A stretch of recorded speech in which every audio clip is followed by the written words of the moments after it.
ഇന്ന് ഏപ്രിൽ 2, 2025 കേരളത്തിൽ ശക്തമായ മഴ തെക്കൻ കേരളത്തിൽ ലഭിക്കുന്നു. മലയോര മേഖലയിലാണ് കൂടുതൽ മഴ ലഭിക്കുന്നത്. 5 ദിവസം മഴയുണ്ടാകുമെന്ന് കേന്ദ്ര കാലാവസ്ഥാ വകുപ്പിന്റെ മുന്നറിയിപ്പും ലഭ്യമായിട്ടുണ്ട്. ഡീറ്റെയിൽ ആയി വിവരങ്ങൾ നോക്കാം. എല്ലാ ദിവസവും അപ്ഡേറ്റുകൾക്ക് നിങ്ങൾ ഇതുവരെയും ചാനൽ സബ്സ്ക്രൈബ് ചെയ്തിട്ടില്ലെങ്കിൽ ഇപ്പോൾ തന്നെ സബ്സ്ക്രൈബ് ചെയ്ത് ഓൾ എന്ന ബെൽ ഓപ്ഷൻ കൂടി എനേബിൾ ചെയ്യുക. കൂടുതൽ ആളുകൾക്ക് എത്തിച്ചേരാൻ വീഡിയോ ലൈക്ക് ചെയ്ത് കാണാൻ ശ്രദ്ധിക്കണം.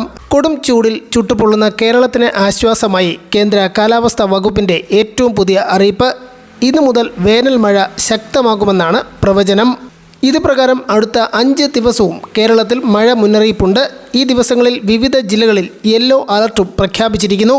ഇന്ന് പാലക്കാട്, കോഴിക്കോട്, വയനാട് ജില്ലകളിലും നാളെ പത്തനംതിട്ട, ഇടുക്കി, എറണാകുളം, തൃശൂർ, പാലക്കാട്, മലപ്പുറം, കോഴിക്കോട്, വയനാട് ജില്ലകളിലുമാണ് യെല്ലോ അലർട്ട്. കാലാവസ്ഥാ വകുപ്പിന്റെ ഏറ്റവും പുതിയ അറിയിപ്പ് അനുസരിച്ച് അടുത്ത 3 മണിക്കൂറിൽ കൂടുതൽ ജില്ലകളിൽ തിരുവനന്തപുരം, കൊല്ലം, പത്തനംതിട്ട, ആലപ്പുഴ, കോട്ടയം, ഇടുക്കി, എറണാകുളം, തൃശൂർ, കണ്ണൂർ, കാസർഗോഡ് ജില്ലകളിൽ ഒറ്റപ്പെട്ട ഇടങ്ങളിൽ ഇടിമിന്നലോട് കൂടിയ ഇടത്തരം മഴയ്ക്കും മണിക്കൂറിൽ 40 കിലോമീറ്റർ വരെ വേഗതയിൽ ശക്തമായ കാറ്റിനും സാധ്യത. വയനാട് ജില്ലയിൽ ഒറ്റപ്പെട്ട ഇടങ്ങളിൽ നേരിയ മഴയ്ക്ക് സാധ്യതയുണ്ടെന്നും കേന്ദ്ര കാലാവസ്ഥാ വകുപ്പ് അറിയിക്കുന്നു.